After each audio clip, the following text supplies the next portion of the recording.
Le congédiement de Éric Raymond est une mascarade.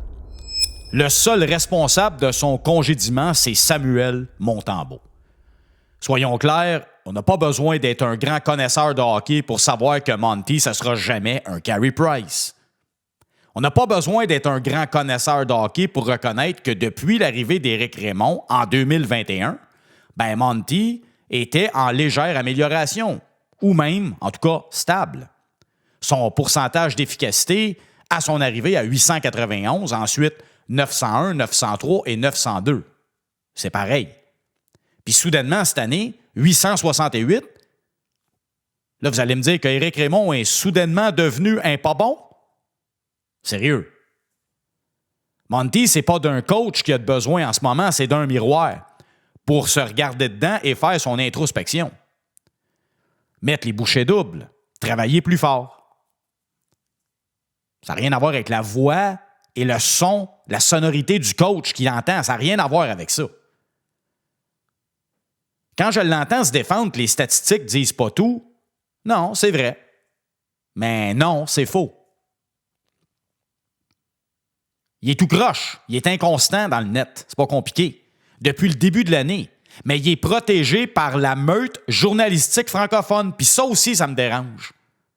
Parce qu'on va se dire les vraies affaires. Si Dobèche avait les chiffres à Monty, ça ferait longtemps qu'il serait plus à Montréal. Là, trompez-vous pas, je suis un Québécois. J'aime les Québécois. Je veux pas faire du Québécois bashing, mais je suis capable de faire abstraction de la nationalité puis de la provenance d'un joueur dans mon analyse. Je vais être honnête avec vous autres, je reste pas d'un canton de l'Est, je ne l'invite pas à mon chalet pour faire du barbecue puis mon jupon dépasse pas, là. Monty, il est atroce depuis le début de l'année. Puis quand il connaît un bon match, on va dire, mettons, le dernier contre les Panthers, puis même dans la défaite contre Washington, là, j'entendais tous les journaleux dire « Ah, là, il est de retour. » Ça a fait du bien son séjour à Laval. Monty is back. Et 3 effondrements plus tard, on redonne le net à Dobèche pour remettre le Canadien sur le chemin de la victoire. Dobèche, là, on va se le dire, sa technique est tout croche à Dobèche. Je le sais. Mais c'est pas de la faute à Éric Raymond. Il est de même. Son style, je suis pas en train de faire une comparaison, mais Dominique Hachek, il était tout croche dans le net. Mais il gagnait. Puis c'est ça que je veux. Je dis pas que Dobèche est Hachek, là. C'est pas ça que je dis. Mais Dobèche, il gagne. Puis c'est ça l'important. T'as pas besoin d'avoir une technique tout le temps extraordinaire et impeccable. Gagne tes games. C'est tout. Je m'en fous, moi, que ces déplacements latéraux soient un peu trop loin, un peu trop proches. Gagne tes games. That's it. C'est avec ça que tu vas faire les séries. On n'arrête pas de chercher des raisons de dénigrer Dobèche. On n'arrête pas de chercher des raisons d'encenser Monty. Est-ce que vous y voyez pas un problème, vous autres? Pourquoi autant d'acharnement à trouver du négatif sur un, puis du désespoir à trouver du positif sur l'autre? Éric Raymond a été congédié injustement.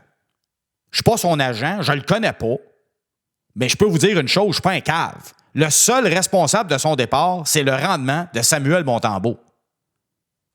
Au lieu de s'en excuser publiquement, il est allé dire « regardez pas juste les statistiques, ça ne dit pas tout. » Aïe aïe. J'aimerais seulement que les pseudo-connaisseurs de la télé puis de la radio mettent l'amitié de côté puis qu'ils fassent preuve d'une éthique professionnelle quand ils font une analyse. On dirait que c'est rendu difficile, ça. Je pense à des gens qui ont été congédiés injustement. Département de maquillage puis les caméramans à la télévision. Quand ils pensent comme faux, là. Pas eux autres qui auraient dû être congédiés, hein? Anyway. Ce sera tout. Bonne journée à tous. Bye bye.